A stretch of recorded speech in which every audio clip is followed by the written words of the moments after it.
Win win situation है। पाकिस्तान की तरफ से 4 क्रिकेटर्स अपना पहला वनडे इंटरनेशनल खेल रहे हैं। इसके साथ साथ ABS डेवलपर्स नेशनल T20 में आज भी 2 मैचेस खेले जाएंगे।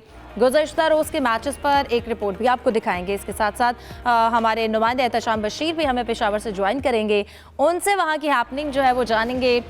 PSL की अगर बात की जाए तो PSL 11 का शेड्यूल भी जारी कर दिया गया है और आज शाम कराची में PSL ट्रॉफी की तकरीबी रुनुमाई भी होगी। गौतम गंभीर, सूर्या कुमार यादव और Jay Shah world cup trophy मंदिर ले गए हैं, जिस पर मेंबर पार्लियामेंट कीर्ति आज़ाद और दूसरों की तरफ से इस वक्त शदीद तनकीद भी की जा रही है।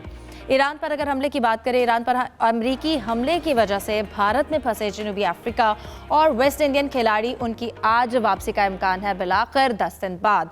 श्रीलंका ने अफगानिस्तान के खिलाफ अरब अमारात के में 6 मैचेस की सीरीज मुलतवी कर दी है। इन टॉपिक्स को डिस्कस करते हैं। मेरे साथ स्टूडियो में मौजूद होंगे जाहिद मकसूद साहब, मोहम्मद यूसुफ अंजुम और हमारा साथ दे रहे हैं सलीम खालिक साहब भी। आप तीनों को वेलकम कहूँगी और उम्मीद करती हूँ आप खैरियत से होंगे। आगाज़ करती हूँ सबसे पहले मैं जाहिद साहब आपसे। पाकिस्तान और इस वक्त बांग्लादेश के दरमियान वनडे सीरीज़ का ये पहला मैच इस वक्त खेला जा रहा है। पाकिस्तान की जो विकेट्स हैं वो गिर चुकी हैं। क्या लग रहा है पाकिस्तान को, जो हमने टॉस नहीं जीता लेकिन अब हम बैटिंग कर रहे हैं, तो कैसी स्ट्रेटजी है जो रखी गई है? देखें, आज क्योंकि पाकिस्तान ने 4 खिलाड़ियों को एकदम जो है ना उन्होंने दिया है, वनडे इंटरनेशनल की कैप दी है, जिसमें साहबजादा फरहान पहला अपना मैच खेल रहे हैं, शमाइल हैं, मुआज़ हैं और अब्दुल समद हैं। और इस वक्त ताज़ा तरीन सूरत यह बड़ा मोहतात आगाज़ था पाकिस्तान के दोनों ओपनर्स का, साहबजादा फरहान का और मुआज़ सदाकत का, और तकरीबन 41 रन बनाए थे। और 10वें ओवर की आखिरी गेंद थी जो बाहर जा रही थी, उस पर भी चौका लगाने की कोशिश की साहबजादा ने, और सीधा कैच जो है हफीफ हुसैन के हाथों में चला गया। और थोड़ी ही देर बाद अगले ही ओवर में शमाइल हुसैन जो 1 डाउन की पोजीशन पर आए थे, वो सिर्फ गालबन 4 रन बना सके और वो भी चलते बने आउट हो गए हैं। तो पाकिस्तान का बड़ा मोहतात आगाज़ है। और जैसा आपने खुद जिक्र किया कि शाहीन अफरीदी ने इससे पहले गुफ्तगू करते हुए ये कहा था कि 270 के करीब हम रन बनाने की कोशिश करेंगे। इसका अगर माजी के साथ थोड़ा सा कंपैरिजन करें, जो पिछली सीरीज़ हुई है बांग्लादेश की इसी स्टेडियम में वेस्ट इंडीज़ के ख़िलाफ़, उसमें तीनों दफ़ा बांग्लादेश ने पहले बैटिंग की थी, 2 दफ़ा टॉस जीता था, 1 दफ़ा वेस्ट इंडीज़ ने टॉस जीत कर उनको बैटिंग दी थी। तो वो सीरीज़ 2-1 से जीता था बांग्लादेश। सुपर ओवर में एक मैच चला गया था। तो लेकिन इसमें थोड़ा सा ज़ाहिर है वहाँ जो कप्तान मौजूद हैं, टीम है, वो कंडीशंस देखकर फैसला करते हैं पिच कैसी है और क्या पहले फील्डिंग मुनासिब होगी या बैटिंग। लेकिन माजी के रिकॉर्ड में ये था कि बैटिंग को प्रेफर करती थी टीमें। आज बांग्लादेश के कप्तान ने मेहदी हसन मिराज ने क्योंकि बॉलिंग का फैसला किया, इब्तिदा में तो उन्हें कामयाबी नहीं मिली विकेट, लेकिन रन काफ़ी स्लो थे, लेकिन पैदर पे अब वो 2 विकेटें लेने में कामयाब हो गए। एक अच्छे मैच की तवक्को की जा सकती है क्योंकि पाकिस्तानी टीम में ज़ाहिर है 4 नए खिलाड़ी मौजूद हैं और सीनियर भी हैं। हारिस रऊफ को अभी पाकिस्तानी टीम में शामिल नहीं किया, आपको याद होगा वर्ल्ड कप T20 में भी उनको नहीं लिया गया था, तो अभी आराम दिया गया। उनकी जगह पे गालबन बैटिंग को लंबा करने के लिए फिर फ़हीम अशरफ को शामिल किया गया। पाकिस्तान एक रेगुलर स्पिनर के साथ मैदान में उतरा है। सही। सलीम साहब, एक रेगुलर स्पिनर के साथ पाकिस्तान जो है वो मैदान में उतरा है। बांग्लादेश के स्क्वाड की बात करें, उनके पास 3 स्पिनर्स, 3 फास्ट बॉलर हैं। उनकी जो इस वक्त प्लेइंग 11 देख रहे हैं, जो कॉम्बिनेशन उन्होंने सेट किया है ढाका की पिच को देखते हुए, मीरपुर में ये मैच जारी है, पाकिस्तान ने जो अपना कॉम्बिनेशन सेट दिया है, क्या लगता है आज की प्लेइंग कंडीशंस के साथ कितना कंपैटिबल है? देखिए, जो माइक हेसन है वो ऑलराउंडर को प्रेफर करते हैं। अभी वनडे इंटरनेशनल खेल रहे हैं, 50 ओवर का मैच है, 3 स्पेशलिस्ट बॉलर हैं आपके, जिसमें से 1 स्पिनर है। और जो माजी में यहाँ इधर मैच होते हैं मीरपुर के शहर बंगला, यहाँ पर एक मैच जो ऐसा भी हुआ था जिसमें वेस्ट इंडीज़ ने सारे ओवर्स स्पिनर्स ने कराए थे, जो गालिबन पहली बार ऐसा हुआ था। पूरे 50 ओवर स्पिनर्स ने कराए थे, स्पिनर्स डोमिनेट कर रहे थे उस सीरीज़ में। अब अगर कोई बहुत ड्रामेटिकली चेंजेस आ गई हो पिच पे तो मुझे पता नहीं, लेकिन मैं आपको हिस्ट्री बता रहा हूँ। एकदम एक स्पिनर के साथ आप खेल रहे हैं, ठीक है, माज भी पार्ट टाइम स्पिनर है, लेकिन रेगुलर स्पिनर तो एक ही है, अबरार एक ही है, ऑलराउंडर बहुत ज़्यादा, 3 रेगुलर बॉलर। तो अब पता नहीं किस तरह से ये बॉलिंग में पाकिस्तान चलता है। मैं आई होप अच्छा खेलेगा, लेकिन साथ में 4 प्लेयर्स को डेब्यू कराया गया है। मेरा ख्याल है 20-25 साल बाद शायद ऐसा मौका है। और मैं कहीं पढ़ रहा था कि पहली बार ऐसा एक ही प्लेयर ऐसा है जब पाकिस्तान ने 4 प्लेयर को डेब्यू कराया है, 4 बार या 5 बार, एक बार ऐसा हुआ सिर्फ एक वहाब रियाज ऐसे हैं जिन्होंने 7 से ज़्यादा वनडे खेले, वरना सारे प्लेयर भूली बिसरी अब दास्तान बन गया। आई होप इस बार ऐसा नहीं होगा। आपने नए प्लेयर्स को लिए बहुत अच्छा किया, हमेशा हम लोगों ने भी हिमायत की यहाँ पर, लेकिन एक साथ 4-4 को डेब्यू कराने के बजाय अगर 1-1, 2-2 करके अगर कुछ करते, ऐसा कोई कॉम्बिनेशन बनाते तो शायद कुछ बेहतर होता, लेकिन गालिबन स्क्वाड ही ऐसा अनाउंस हुआ है।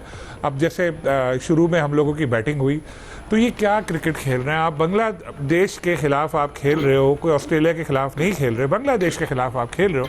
पावर प्ले के 10 ओवर में आपने बनाए हैं 41 रन।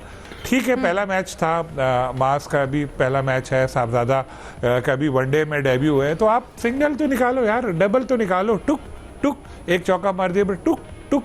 यकीन माने कि मैं स्टूडियो में बैठा हुआ ना, ऐसा मैच देख के मैं सो चुका होता आराम से, रमज़ान का वैसे ही। ऐसी क्रिकेट थोड़ी होती है। उसके बाद यही होता है, जब आप टुक टुक करते रहते हैं उसके बाद फिर आपको ये प्रेशर आता है, स्कोर बोर्ड देखते हैं, भाई यार 10 में बस इतने रन बने, फिर आप कोशिश करते हैं, फिर विकटें गंवाते हैं, जैसे अभी 2 विकटें गिर गई हैं। शुक्र है कि रिजवान को इन्होंने रखा हुआ था, तो उम्मीद यही की जाती है कि रिजवान जिम्मेदारी महसूस करते हुए एक बड़ी इनिंग खेलेंगे।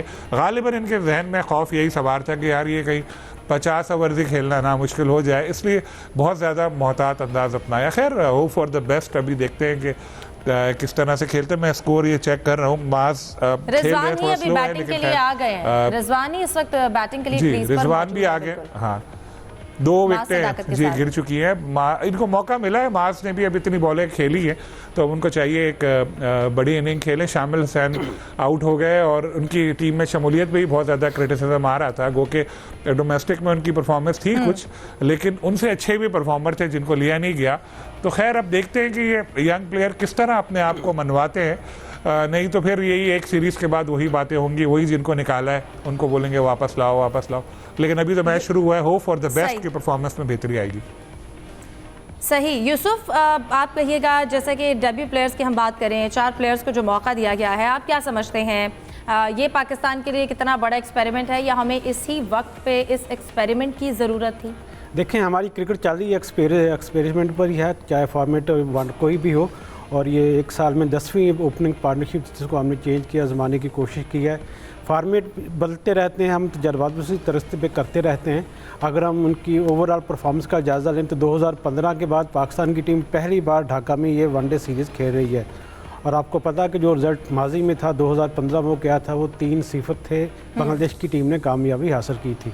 तो उसके बाद जिस वक्त कम्बिनेशन के साथ जिस वक्त पाकिस्तान की टीम आज मैदान में उतरी है, तो मेरे ख्याल में ऑन पेपर भी बांग्लादेश की टीम ज़्यादा मजबूत है हमसे, और उनकी हमदर्दियाँ इतनी तौर पर आवाम की उनके साथ होंगी। पाकिस्तानी होने के नाते हम ये कह सकते हैं कि पाकिस्तानी टीम अच्छा परफॉर्म करे, लेकिन कैसे करे इसका जवाब शायद सिलेक्शन कमेटी दे सकते या फिर माइक हैसन ही दे सकते हैं, क्योंकि हमारे पास इसका जवाब बिल्कुल नहीं है कि जिस तरह का कम्बिनेशन आजमाया जा रहा है, और जिस तरह 1 साल बाकी है वर्ल्ड कप में, लेकिन हम तजर्बात का सिलसिला अभी तक जारी रखे हुए हैं। सीनियर खिलाड़ियों के साथ हमें जाना चाहिए था वनडे सीरीज़ में। यंगस्टर के पास अभी बहुत ज़्यादा वक्त पड़ा है, उनको एकदम से आपने उठाकर इस बड़े फॉर्मेट में हिस्सा बना दिया। दरमियान वाली जो लेयर थी हमारे यंगस्टर की, वो तो बिल्कुल ही आपने ख़त्म कर दी। जो तीसरे रैंक पे लड़के थे उनको आपने मौका दिया है, और शुमाइल हुसैन जिनके बारे में भी तनकीद पहले देवान से की जा रही थी कि वो टीम का हिस्सा उनको बनाया गया है, और आज उनको हमने देख भी लिया कि किस किस्म का उनके टैलेंट था। बहुत जल्द अब खिलाड़ियों को जब मौका देंगे टीम में, तो फिर इस तरह की हमें चीज़ें देखने को मिलेंगी। पाकिस्तान क्रिकेट बोर्ड को अब भी मेरे ख्याल में थोड़ी सी पॉलिसी में तब्दील करने की ज़रूरत है। वनडे फॉर्मेट में हमारी कारकर्दगी बहुत अच्छी जा रही है, 4th रैंक पे हमारी टीम है, तो उसमें ज़्यादा छेड़छाड़ करेंगे तो उससे हमारे मसाइल रैंकिंग का भी बिल्कुल मसला आएगा। जाहिद साहब, आप इससे कितना इत्तेफाक करते हैं कि जो हमारे नए प्लेयर्स हैं जिनको हमने मौका दिया है, जिनका डेब्यू है, उनके ऊपर प्रेशर कितना है? क्या उनके पास अभी वक्त था कि उनको इससे आगे का एक्सपेरिमेंट किया जाता? इस चीज़ का उनके पास कितना प्रेशर है कि आप समझते हैं उन्हें वक्त से पहले उन पर जो है वो ट्राई की गई है? नहीं, बेसिकली तो जो कहा भी जा रहा है और काफ़ी हद तक दुरुस्त भी है कि पाकिस्तान की बड़ी मायूसकुन परफॉर्मेंस थी वर्ल्ड कप T20 में, और पाकिस्तान का तो अक्सर अगर आप माजी का रिकॉर्ड भी देखें तो अक्सर ऐसा ही होता है। T20 में अच्छा नहीं खेलता उसको वनडे से बाहर बिठा दिया, जो T20 में अच्छा खेलता उसको टेस्ट टीम में ले लिया। तो ये माजी की परफॉर्मेंस अब भी, क्योंकि टीम मायूस किया था टीम ने T20 वर्ल्ड कप में, तो एकदम जो है सीनियर प्लेयर्स को बाहर बिठा दिया गया, जो 4 प्लेयर थे, ख़ास तौर पर शादाब तो पहले भी नहीं खेलते। लेकिन बहरहाल चलें, चांस मिल गया इन प्लेयर्स को, क्योंकि शाहीन्स की तरफ से और राइजिंग स्टार एशिया कप में मौज सदाकत और दूसरों की अच्छी परफॉर्मेंस थी। शुमाइल पे जैसा सलीम साहब ने कहा तनकीद भी हो रही है, लेकिन अब जब चांस मिल गया फिर स्टार्ट ये तो सामने रखना पड़ेगा कि ये वनडे मैच है और आप 10 ओवर में जब 40 रन या 41 बनाएंगे तो फिर प्रेशर आने वाले बैट्समैनों पर पड़ेगा। उनको साबित करने का एक बेहतरीन मौका है और जो नए खिलाड़ी होते हैं, जो बिल्कुल यंग होते हैं, ऐसे ही चांस मिलते हैं। और खुसूसन पाकिस्तान में तो आपको पता है कि सफारियाँ बनते भी देर नहीं लगती प्लेयर्स को, लेकिन एक चांस मिला है तीनों वनडे का और इनको थोड़ा सा खुल के खेलना होगा। और ख़ास तौर पर साहबजादा को से तवक्को थी कि आज बड़ा स्कोर करेंगे, क्योंकि वो तो 383 रन बना के टॉप स्कोर रहे T20 के वर्ल्ड कप पे। वो भी जाहिर है उनका पहला वनडे था, शायद पिच ऐसी हो तो वो भी बहुत ही संभल कर खेल रहे थे। बिल्कुल, साहिबजादा फरहान ने 38 बॉलों पे आज 27 रन बनाए हैं। सलीम साहब, बांग्लादेश की अगर हम स्ट्रेटजी की बात करें, आप क्या कहेंगे? बांग्लादेश ने मुस्तफिजुर और इसके साथ साथ तस्कीन अहमद को स्टार्टिंग अपने एक्सपीरियंस्ड से अपना ओपनिंग स्पेल करवाया है। उनकी स्ट्रेटजी क्या? वो स्टार्टिंग में चाह रहे थे कि कुछ ब्रेक थ्रू हो जाए और किस हद तक हमें वो कामयाबी लगे? बिकॉज हमने 8 ओवर्स में 31 रन बनाए, विकेट हमने नहीं दी, लेकिन हमने बहुत ही स्लो स्टार्ट किया। नहीं तो विकेट अगर नहीं दी तो रन भी तो नहीं बनाए, जैसे आप कह रही हैं 10 ओवर में 41 रन बनाए। तो देखें, अब क्रिकेट बिल्कुल चेंज हो गई है। आपको ये ठीक है कि नए प्लेयर हैं, दोनों का डेब्यू है, अब था अपना चांस बनाने के लिए वो थोड़ा स्लो खेले, लेकिन यार फिर वही बात, सिंगल डबल तो करो, कुछ रन तो करो, कुछ ऐसा खेलो नजर तो आए, लोग बोले यार इसको मौका दिया, क्या प्लेयर निकला, ये तो टुक अपने ऊपर ही जुल्म किया, अपने साथ ही गलत किया और ये इसी वजह से बांग्लादेश को हावी होने का मौका मिला है। खैर वनडे मैच है, अभी बहुत ओवर बाकी है। उम्मीद यही है कि जो अभी खेल रहे हैं प्लेयर वो बड़ी इनिंग खेलेंगे, लेकिन आगाज़ के हवाले से शुरू के 10 ओवर की 11 ओवर की बात करें तो हमें थोड़ा मायूसी का सामना करना पड़ा। और ऐसी ही परफॉर्मेंस अगर खुदा न खास्ता बाकी बैटर्स की भी रही, यंगस्टर जो खेल रहे हैं जिनको चांस मिला है, तो फिर वही बातें होंगी कि इनको लाओ उनको लाओ। और अफसोस की बात यह है कि जैसे बाबर को इस सीरीज़ में नहीं लिया, लोगों ने बड़ा शोर भी बचाया है कि उसकी इतनी अच्छी परफॉर्मेंस थी। बाबर के पास मौका था कि नेशनल T20 कब खेलते, यूसुफ साहब ज़्यादा बेहतर बताएंगे, पहले उन्होंने बताया था वो खेल रहे हैं, लेकिन कल मैंने देखा कि पढ़ा कि वो उनको नहीं खेल रहे वो, और उनको कहा गया है कि आराम करो। भाई कोई प्लेयर आउट ऑफ फॉर्म है तो छत पर छोटे भाई के साथ खेलकर फॉर्म में वापस आएगा। उसको चाहिए, डोमेस्टिक टूर्नामेंट हो रहा है पेशावर में, अच्छी क्रिकेट हो रही है, ज़बरदस्त मैचेस हो रहे हैं, वहाँ जाके खेलो, रन बनाओ, कॉन्फिडेंस गेन करो। लेकिन यहाँ अजीब सा ही माहौल होता है। और मेरे ख्याल है बाबर के ऊपर जो डाउनफॉल भी आया उसका एक रीज़न यही भी था कि उन्होंने डोमेस्टिक क्रिकेट को अहमियत नहीं दी। देखिए बाकी लड़के खेल रहे हैं, बाकी यहाँ पे आए हुए हैं, कुछ तो अपना बांग्लादेश गए हुए हैं, लेकिन दूसरे तो खेल रहे हैं ना। तो फिर हमारे यंगस्टर और विकेट जो है मैं आपको इंटरप्ट करूंगी, उसके लिए माजरत। एक और विकेट जो है वो पाकिस्तान की 55 रन्स पर गिर चुकी है, ये तीसरी विकेट है, कैच आउट हुआ है और अब ये इस तरह पाकिस्तान ने अपनी तीसरी विकेट जो है वो भी गंवा दी है। बांग्लादेश के साथ हमारा ये मैच जा रहा है और हमने जो सोचा था टारगेट, जो हमारे कैप्टन ने एक अपने माइंड में एक स्कोर सेट किया था, आप क्या समझते हैं वो कितना डिसेंट टारगेट था? 270 280 इस पिच पर मां सदाकत भी आउट हो गए, 28 गेंदों पे 18 रन बनाए हैं। देखें 270 280 अगर कैप्टन ने सोचा था तो जो कारकर्दगी अभी तक चल रही है तो वो ख्यालों में ही रहेगा, अभी तक तो ऐसा लग रहा है। लेकिन जिस तरह आपने बताया माज आउट हुए तो रिजवान मौजूद हैं, चले देखते हैं वो अच्छा खेले, बाकी भी प्लेयर्स हैं उनसे हैं, लेकिन इन्होंने अपने साथ खुद गलत किया। जो अपने जो उनकी नेचुरल टैलेंट था, नेचुरल क्रिकेट थी उनकी, वो उस तरह खेले ही नहीं, थोड़ा प्रेशर ज़्यादा ले लिया। लेकिन मैं फिर यही बात बोलूँगा, चले अभी पहला मैच है इन यंगस्टर्स का, तो इनको बिल्कुल देखते हैं कि आगे जाकर क्या करते हैं। और अभी ओवर बाकी है, एक बड़ी पार्टनरशिप होना ज़रूरी है। एटलीस्ट 250 रन तो पाकिस्तान बनाए, 250 रन बनाएंगे तभी मुकाबला हो सकेगा, क्योंकि जैसे आपने शुरू में भी कहा था कि अपना होम ग्राउंड होता है, वहाँ तो बंगाल टाइगर वाकई टाइगर की तरह खेलते हैं कभी कभी। सही, ठीक है।